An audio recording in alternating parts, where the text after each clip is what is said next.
how do we navigate and continue to navigate social media and being authentic? It's a challenge.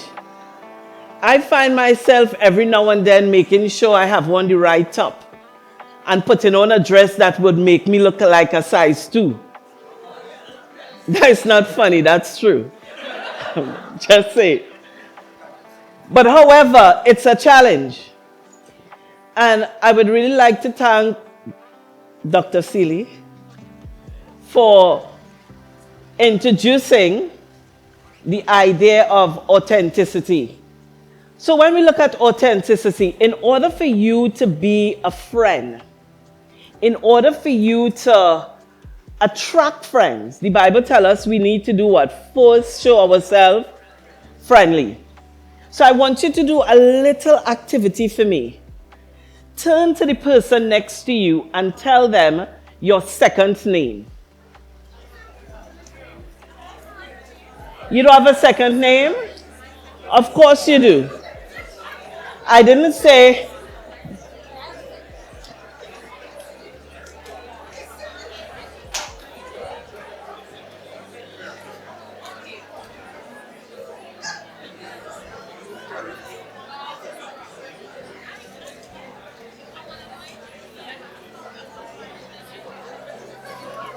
Thank you. So when we think about being authentic, anybody for a second thought about making up a name? That crossed your mind? Or we'll talk after? See me after. No, she's saying she don't have one. How many names do you have? So you have a second. You don't have a middle. I didn't say middle. Thank you. I didn't say your middle name. I said your second name. Now, this is what I want us to get. This is what I want us to get. We have gotten so immersed in this social culture that we no longer seek truth. We are no longer in a place where we listen. Everything is just fast-paced. And what is amazing, what we find ourselves, we are trying to keep up with something that we can't. We have to run in our own lane and stay there. I remember, I just want to share this story that literally happened yesterday. I went to Massey, Trinidad City, and the escalator, it's a very heavy, the lift, it's very heavy. So I've practiced to be totally feminine and ask for help. And about to change any culture. So I went upstairs and I asked a male if he could help me. And he was like, yeah, come, I'll show you what to do. I was like, okay. All right. So he showed me what to do.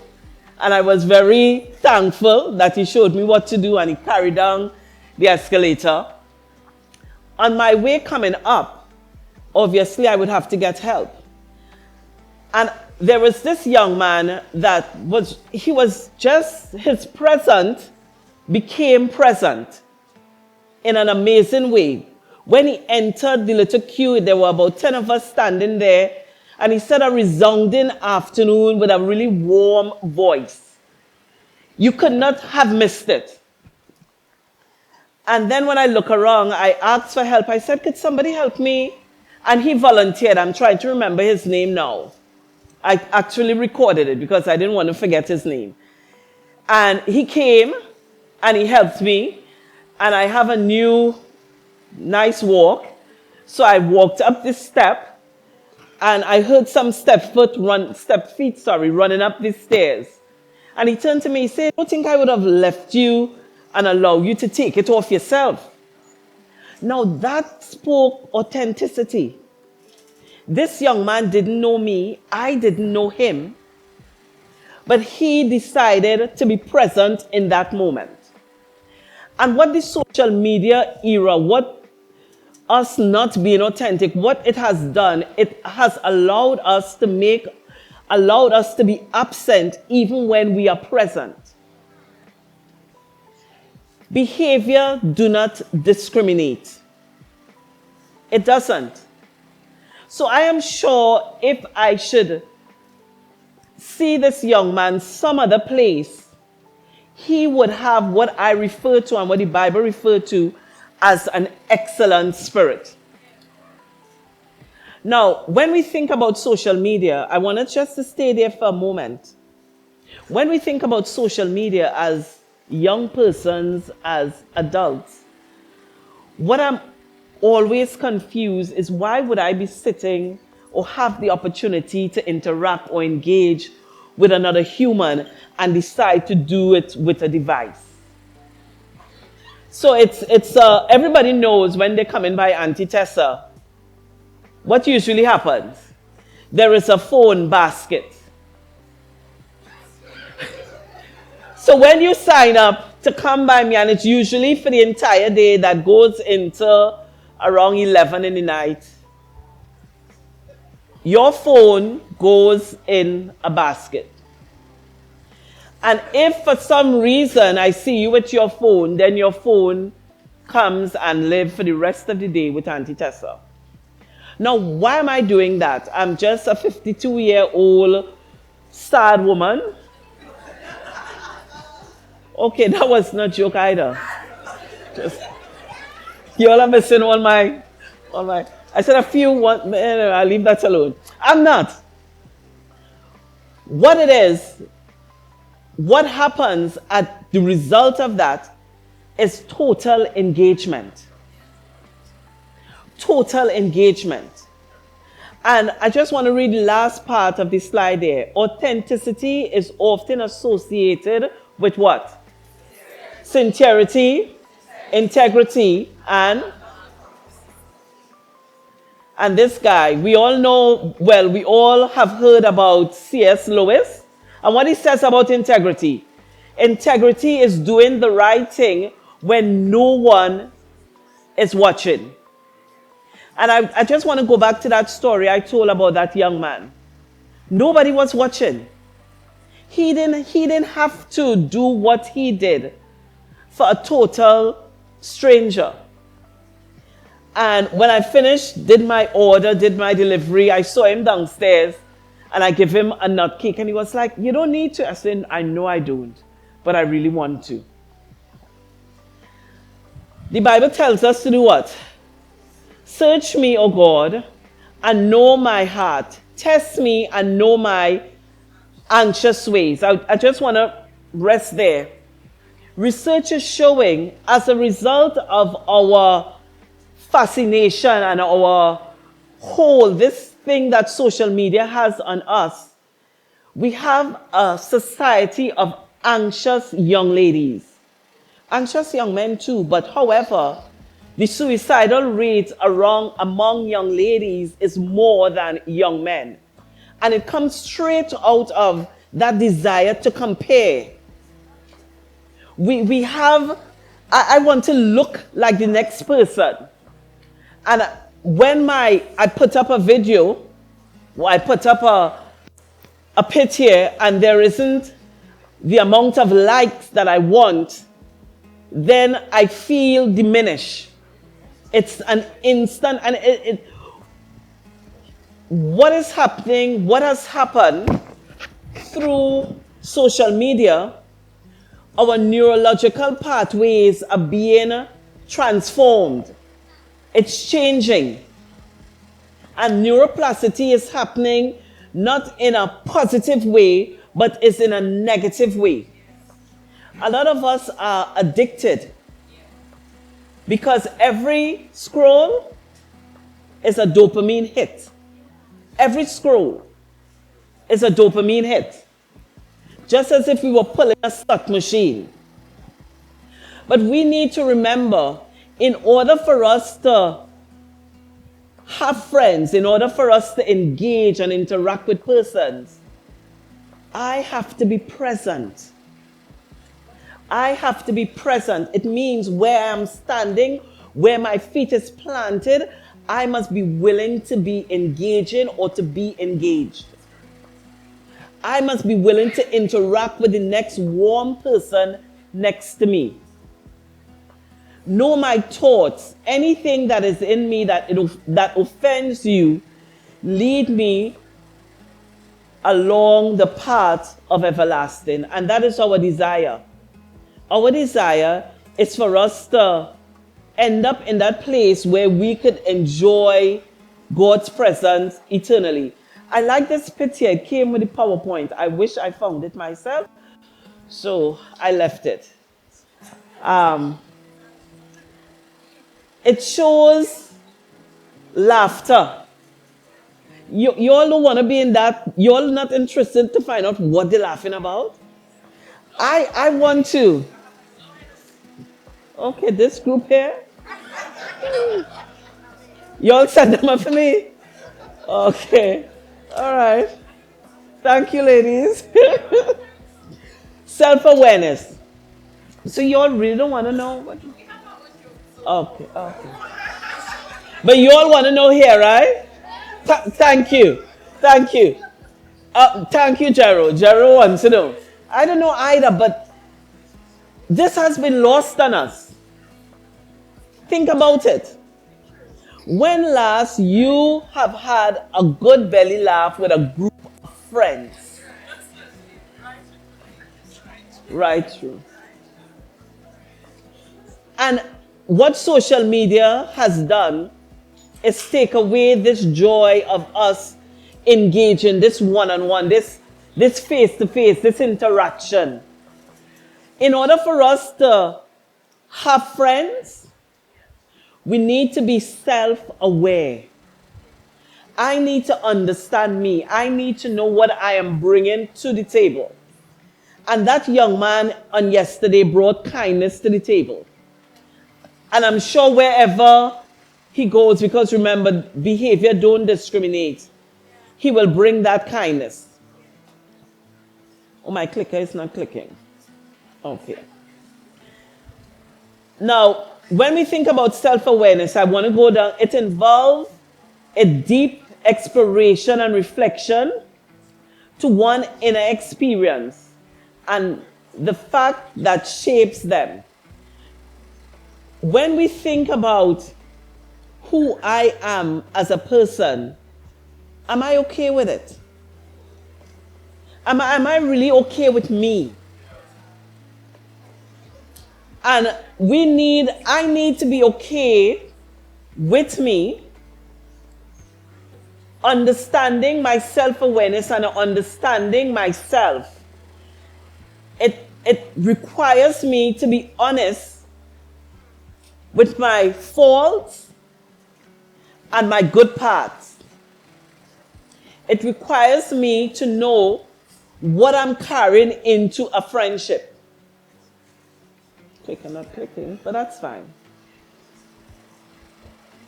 My clicker is not clicking.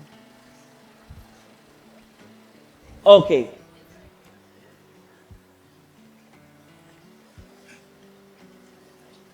This is one of my most challenging activity that I seek to do. Do not do anything from selfish ambition or from cheap desires to boast.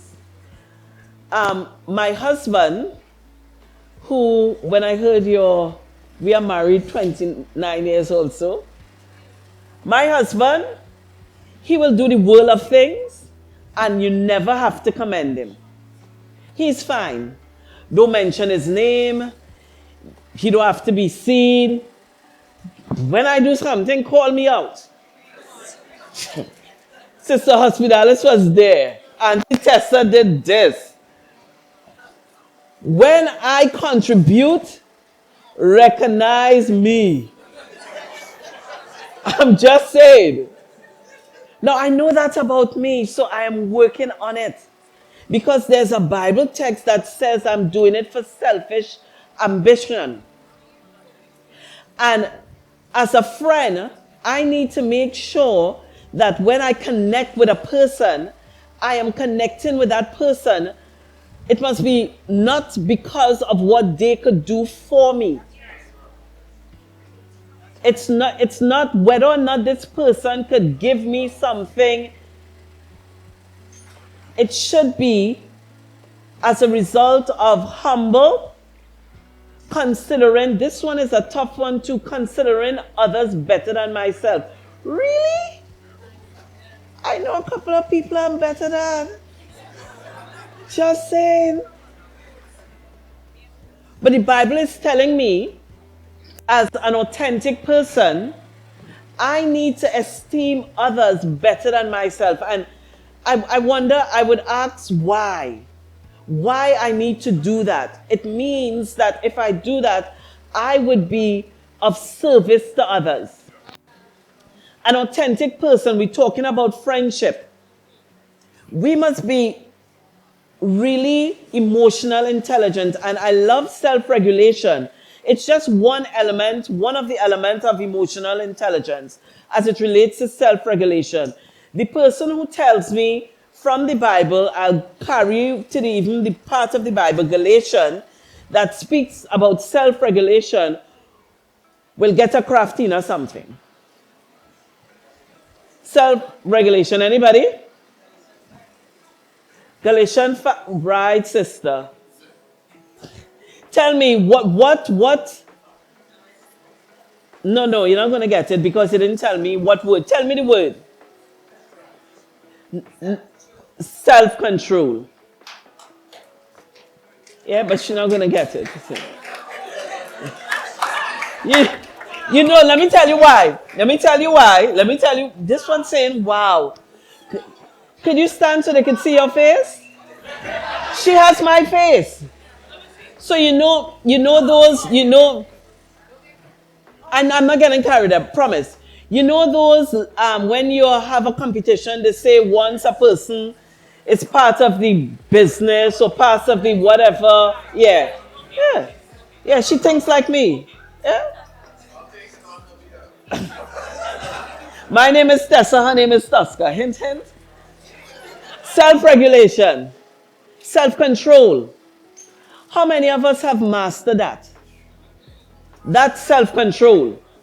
But yet still we are walking around wondering why we don't have friends. Control yourself. See what would happen. And that falls in so many realms of control. Control the things you say or control the things you don't say. Now that's a biggie for me. Because I find myself a lot of times thinking, but yet still saying. But if it is, I am desiring to be a friend and to be authentic, one of the major things I need to do is self-regulate. And self-regulation does not only speak to me controlling myself. As a friend, I need to be willing to control others. And let me explain, not manipulate. A friend ever called you about a situation that you could really rile them up for? Girl, this person on the work, I fed up, da. And instead of you reflecting to that friend a behavior that will guide that friend to a more amiable path, you jump on the bandwagon and in the street, matter of fact, on the highway, pelting blows with the friend. If I am to be authentic and I want to be a friend, I need to both have the ability to regulate myself and have the desire to be that person that will regulate others. Listening and understanding. Friendship is a process. And that process takes a while. And we use the word friend like how we use love these days. I love mango. Well, that's true. That's true. I really do. Let me get back. I have about roughly 9, 10 mango trees, and I still stopped and purchased mangoes yesterday. In my defense, I don't have calabash mango, I don't have long mango. Point taken. Friendship is a process, and if you allow it to mature, it would end up into a wonderful relationship. Now, I thought about recognizing and calling out the amount of friends I have, but I think that would be a bad idea. But however, there are some persons, when certain things happen in my life, I think about calling them first. They are my friend. Somebody said Tusker. You leave that there. I have a person, I called her my friendnies. And I went through my whole presentation with her. And she was, Auntie, I don't understand why you do PowerPoint and them kind of thing, you know. Just go up there and flow. And I said to her, I said, baby girl, you are such a fan. I mean, I don't think I could do anything that you won't motivate. Now, that is partly true because there are times I would have called her and she would have set me aright. My best friend usually tells me, I'm not your husband, I'll punch you in your face. Yeah. Yes. I kid you not. And most of the time, it's she has good reason. One of the amazing things with true friendship is being willing to be transparent.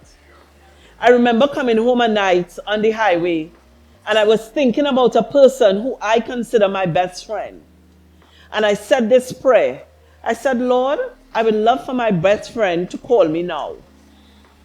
And my husband called. And there and then, I said to myself, that was a revelation to me. The Lord said to me, you think you know who is your best friend. Now, I don't want us to believe, I just want to clear this up. Even though that would have happened that night, I still don't offload a lot of stuff that I know my husband cannot handle emotionally. Because I'm female and slightly cray-cray. So I need other females who would facilitate a level of authenticity. And for that, I have a group of 4 ladies, my wife clubs, who we come together when things are really tough and I could share me. Now, it's really important, I want you all to track with me. It's really important for us to understand that you need to have a community of persons who you could touch and who will touch you. Social media is not it. Just yesterday, I called my male best friend. He's around my age. So he think I should stop calling him my BFF. He says, stop them young people dotishness. But I would say, hi, BFF. He said, I'm tired telling you this. And the reason why I called him is just to update him with what is going on with my life. And I started by saying, did I tell you this and did I tell you that? He said, no, he had new people to tell. So I called him to update me. And I update him. And when I updated him, I usually dubbed our conversation, wait for it. Because I know without a reason of a doubt, some nugget I could walk away with. The last nugget I got from him was whether or not you do this business, it all depends on you. I just want you to know you're getting older. So the time you had when you was 25, you're 52, you don't have that time anymore. Somebody might say, ouch. But that resonates in my heart. Do you have a friend that tells you the truth? Social media is not the place that reflects your truth. If I'm going to be authentic, if I am claiming that I am an authentic person, I need to make sure I'm existing in an authentic place. I need to have some boys. I need to have some girls. One of the things I like that is emerging out of that group that was mentioned in my bio, Digital Disciple Movement. We are having cliques being formed within that group. And the first time I heard this, and I never would forget, it was in Couva. Pastor Gideon St. Bryce was doing a presentation. And in his presentation, he said that in order for you to maintain your relationship as an Adventist, as a young Adventist person, you need at least 7 other young Adventist friends. And after that, I Googled it just to make sure, fact find, and it was true. So in order for you to maintain, and it's not, we're not talking about Facebook long distance, we're talking about friends. So coming out, what has been emerging out of this group, you would see a group of boys, a group of young men, set up 7 of them in a church, doing a presentation, singing, whatever. Or a group of young ladies with, we going to Tobago. So they are forming relationship within the group, and that's okay. We want cliques. Guess what? Jesus had a clique. He had 3 guys he rolled deep with. 12 of them, but 3. Peter was, I would have liked Peter to be my friend. Pull out that sword. Adaptability. As a friend, we cannot be rigid. It cannot be my way or the highway. It's okay. It's okay. You cannot be rigid if you are seeking authentic relationship. There are some things you must give up. There are some things you must drop. Because guess what? As you engage each other, you would learn iron sharpens what the Bible says, iron sharpens iron. Positive impact. How am I impacting my world? How am I impacting my world? What difference am I making? Think about that. I want us to think about, as an individual, how am I impacting my world? Why am I here? I like this is how we do. What am I doing? But I want friends. How am I going to make a difference in their lives if I'm not making a difference in mine? I need to be changing something. I was placed here not just to be a space on a seat. The Bible tells me I am salt. So wherever I go, I need to bring flavor. And so how am I showing up? And guess what? On social media, I really can't bring much flavor. I could do it in real. And there was a time when, for 2 years, we were forced to not be real. But that time don't exist anymore. So if there's one conspiracy theory I would buy into, is that of this thing was created for us not to connect. But we need to have a desire to reconnect. It's time.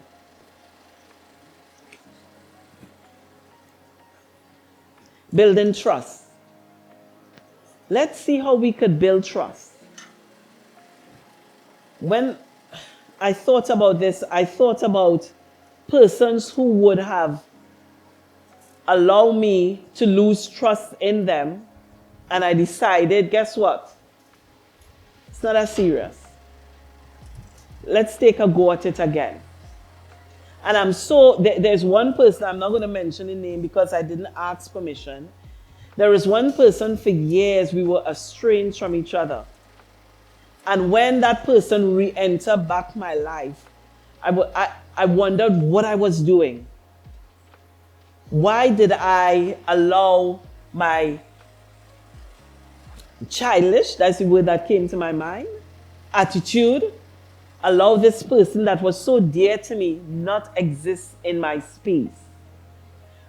In order for us to be authentic, no persons without a reason of a doubt, they would fail us. We're infallible. We're gonna mess up. But it's for us to lean in and Be eternal. Be constantly forgiven. The Bible tells us we need to forgive what? 70 times 7. As we seek to navigate this social media maze that we have found ourselves in, with clicks and likes and swipe,